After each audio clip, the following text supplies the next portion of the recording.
Boom! What is up, guys? All right, UFC 264, Chrome Corner fans. This is a huge fight card, definitely the biggest fight card of the year. I'm super hyped for it. Charlie T's gonna have to send in his picks, probably by video form, and I'm gonna mash them together for this video, so it's not gonna be on the normal FaceTime call where I record it.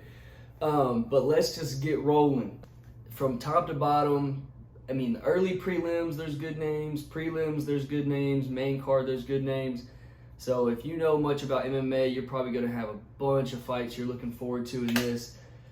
Let's get rolling with these picks. All right, so I'm going to go prelims picks and main card picks today. So we're doing more than usual. The first fight on the prelims, we've got Trevin Giles versus Dricus Duplay.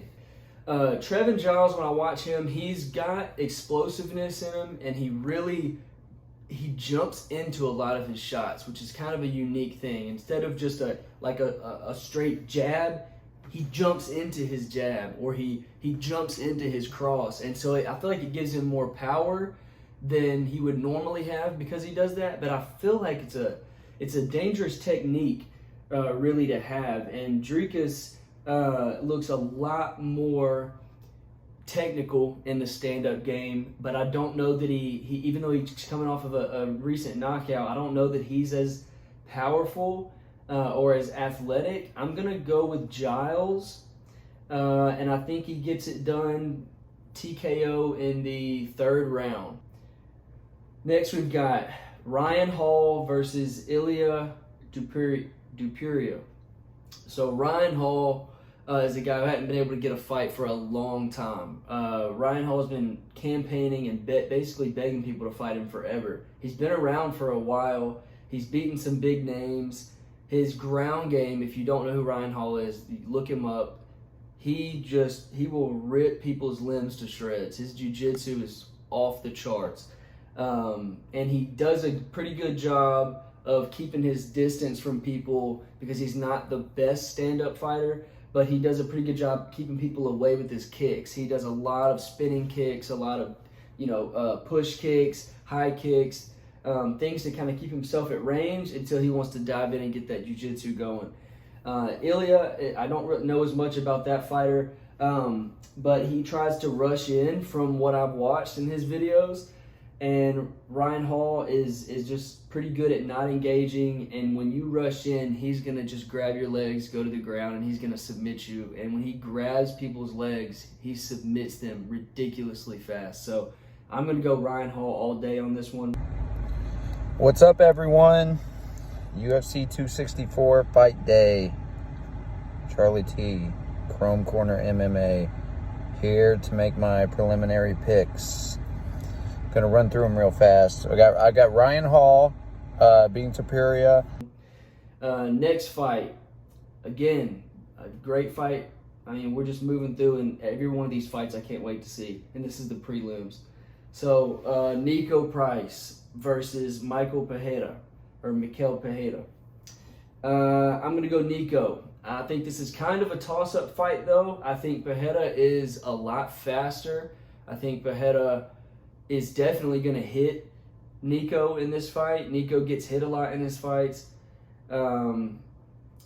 If Pereira wins, I wouldn't be surprised. But I just think that he gets caught by one of Nico's big shots, and you can't ever count Nico out. Even when he gets rocked, he'll come back and knock the person out. He's got power in his hands, but he needs to utilize the jab. He's got a significant reach advantage on Pereira. So we'll see if Nico can do that. I've got Nico in this fight. Mikel Pereira coming back, getting that victory.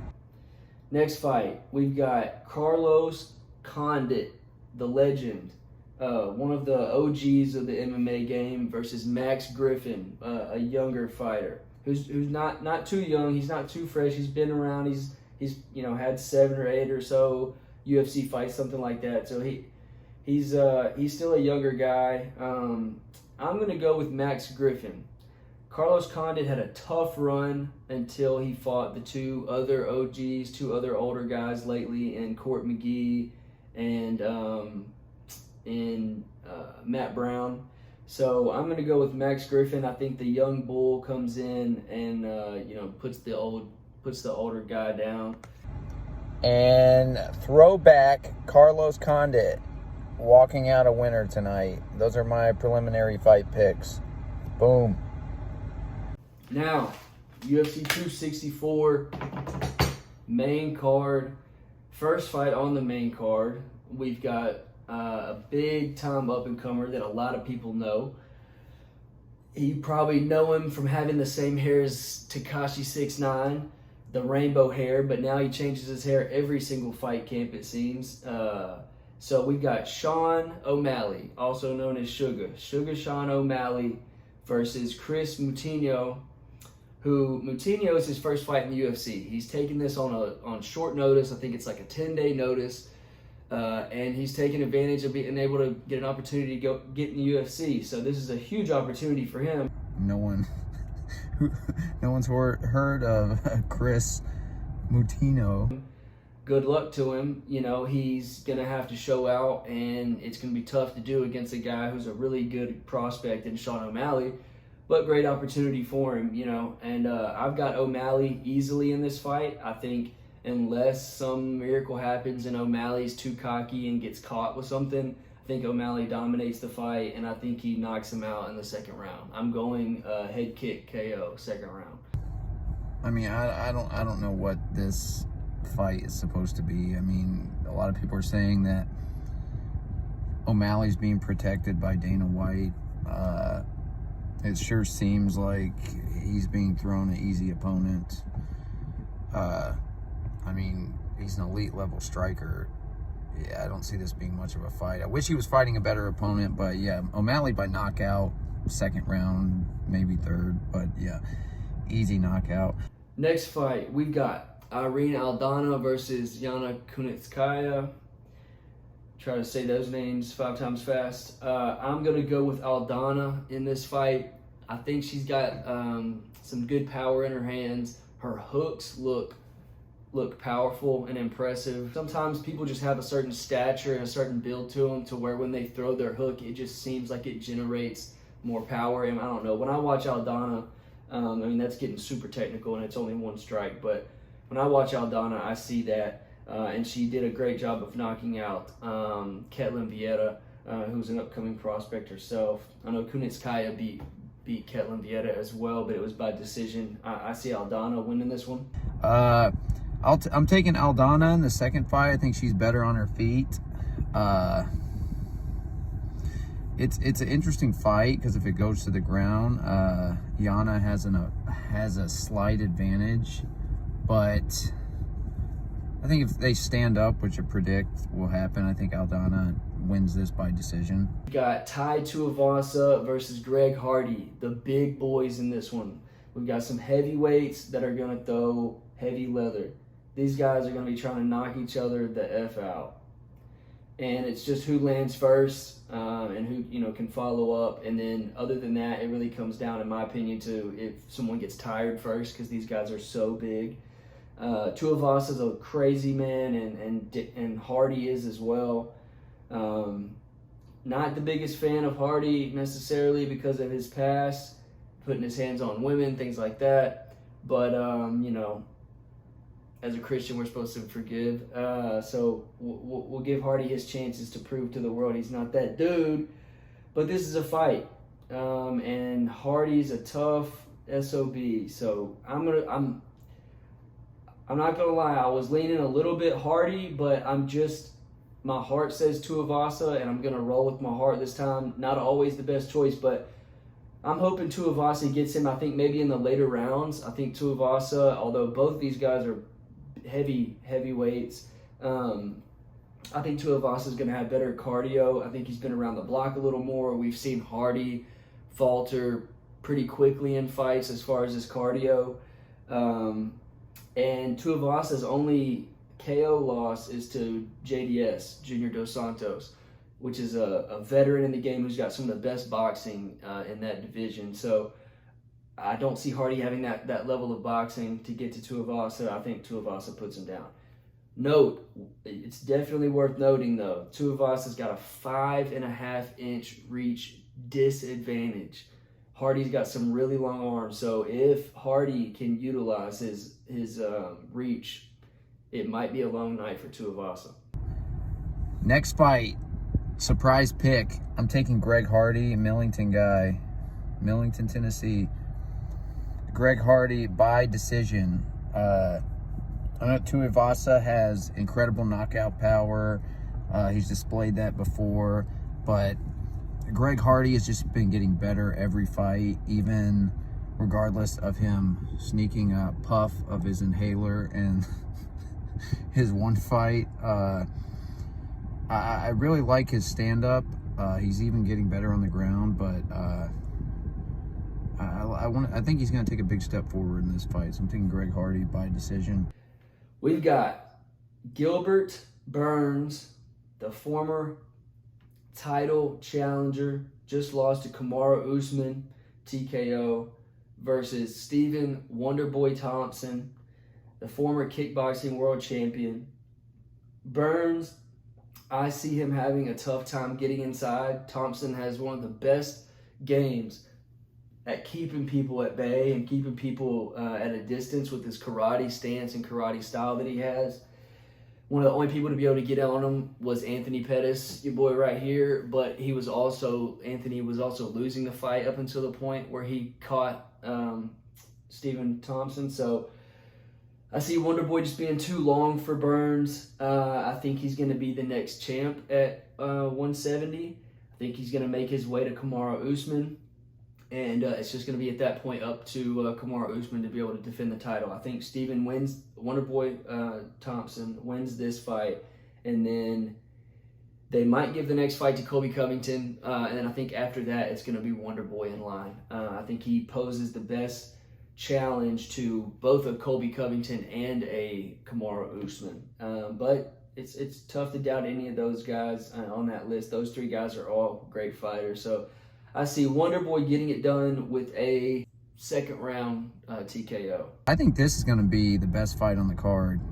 Gilbert Burns versus Wonderboy. And I want to pick, see, my head's telling me to pick Gilbert Burns, which is who I would bet on. But, you know, right here is telling me to pick Wonderboy, thinking he might come out of here with a knockout. But I got to take Burns. I'll take Gilbert Burns by decision. Main event, the one we've all been waiting for, the one everybody's hyped about, the one that's overshadowing pretty much the rest of these fights on the card. Probably the reason why a lot of people don't even know that this card is as good as it is this one fight. The main event, the trilogy, the two guys who both knocked each other out before, Dustin, the Diamond Poirier, and Conor, the Notorious McGregor. I'm going to roll with Conor McGregor on this fight. It's not going to surprise me if either guy wins, but let me tell you why I'm going McGregor. I watched back the second fight real closely. I did not even go back and watch the first fight. It's too long ago, and despite being I'm a fan of both of these guys, but despite being a little bit more of a McGregor fan, I don't even care to watch the first fight because I don't think it matters as much. It's too long ago. In the last fight I watched, and Poirier lost on the feet. He was losing rounds 1 and 2 up until the point where he took over, and it happened really quickly from when he took over to when he knocked out Conor or TKO'd him. He grappled with Conor. It was fairly even. It was back and forth. But what I noticed is it tired them out. It tired them both out a little bit. But as we know, Conor can't do that for very long, whereas I think Dustin can do anything for all 5 rounds, and he's just such a dog. He's going to be all right. I think Poirier needs to grapple more than he did. Maybe try to grapple a little bit if there's an open shot in almost every round, because Conor's going to waver a lot quicker if you do that. But he only grappled in the first round last fight. It's only 2 rounds, but in the first round last fight, and he lost scoring-wise on the feet in both rounds up until the point of taking over and pulling out the TKO. I think he also needs to kick the legs again. He maybe need to switch up his techniques and where he kicks the legs and maybe kick a lot more of the upper leg this time, things like that. Because Connor's going to be looking to check the kicks, of course. And something to note about McGregor, I don't know if this is going to matter or not, but I noticed this in the press conferences, in the face-offs. Connor has been squaring off with Dustin in an orthodox stance every face-off. I don't know if that's him playing mind games with Dustin or if he's adopted a new stance, probably somewhat to counter the leg kicks, or maybe he's going to come out and switch stances a lot to confuse Dustin and throw him off. It's a possibility. I think Connor has the talent to do that, but I think he might just be playing mind games. I don't know. We'll see. But it is something to note. I don't think people are noticing that. No, not many people have mentioned that he's coming out in an orthodox stance in those face-offs. Also, I'm calling a McGregor KO in round 1.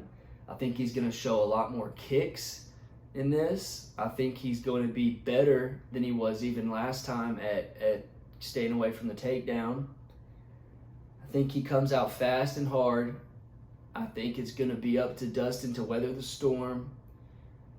I think McGregor's going to get it done in the first round. I think he's going to come out like he did in the Cowboy fight, ready to get in there, knock out Poirier, and get out of there. And because of that, that's what I think is going to happen. But because of that, I'm a little worried that if he goes in there and he blows he puts all his C4 on the table and lights it, and then if it doesn't get the job done, he's probably going to be a little worn down in the next few rounds. You might see Conor stalling a little bit if he can in that second, third round if he goes out there and uses everything in the first. There's a small part of me that thinks this could possibly be a really, really, really technical fight from both fighters, and it goes the distance or almost the distance. There is a small part of me that thinks that. I'm not completely sold that it's going to be a knockout, but if Conor comes out fast and tries to go as hard as he can early, I think he gets it done in round 1. Then if he can't, he's probably in trouble if he does that. At least for the next 2 rounds, because Dustin is a tidal wave. When he starts building, it's like a tsunami, and he's going to come and get you. Main event: Dustin the Diamond Poirier versus Mystic Mac. It's amazing how many people are discounting the ability of Conor McGregor, not only as a fighter, his skill set, but also somebody who can come back from adversity. People seem to forget this guy fought Nate Diaz at 170, coming up from 145. Second round submission. Honestly, could have turned into a knockout if Diaz would have kept hitting him. Came back at 170, turned down a 155 title fight against Dos Anjos, came back at 170, took Diaz by decision. A motivated Conor McGregor is the most dangerous fighter in the UFC. Regardless of his layoffs, I know the guy's fought 3 times since 2016. His one win was, of course, against Cowboy Cerrone. He was not sharp against Dustin. He was even admitted he was preparing for that boxing match against Manny Pacquiao. I mean, Dustin might try to shoot, take it to the ground. Things obviously could change. Dustin could walk away victorious. I don't think he knocks McGregor out again. I just don't see that happening. Conor's just way too good of a fighter for that to happen 2 times in a row. If it does happen again, though, I think he needs to retire, because Mystic Mac, I hate to see something happen to him, like Anderson Silva hung on a little too long. Seeing like a legend of the game just stay in too long and get beat up and not perform at the highest level. Nobody wants to see that. So I'm interested to see how McGregor looks, but I'm rolling with Mystic Mac, 3rd round knockout, and I think he could easily beat Oliveira after that. I think if the champ is hungry, he's gonna get his belt back. So let's see what happens. Those are my picks. Let's do it. You will get our fight picks also on the gram as usual. Follow us on Instagram at Chrome Corner MMA. Also, and if you're into the UFC cards, if you collect those at all, they're kind of exploding, getting big. If you have any favorite fighters, people that you collect or you're a big fan of, I might have some of their nice cards, some of their rare cards. You can hit me up at Chrome Collect on Instagram, and then also I post some of the videos of opening some packages and stuff like that on the Chrome Corner YouTube channel. So, guys, that's UFC 264. McGregor's back. It's a McGregor fight week. It's always fun on this week's. I've got to get to some flag football games. Hope you guys have a good weekend and enjoy the fights. I'm out.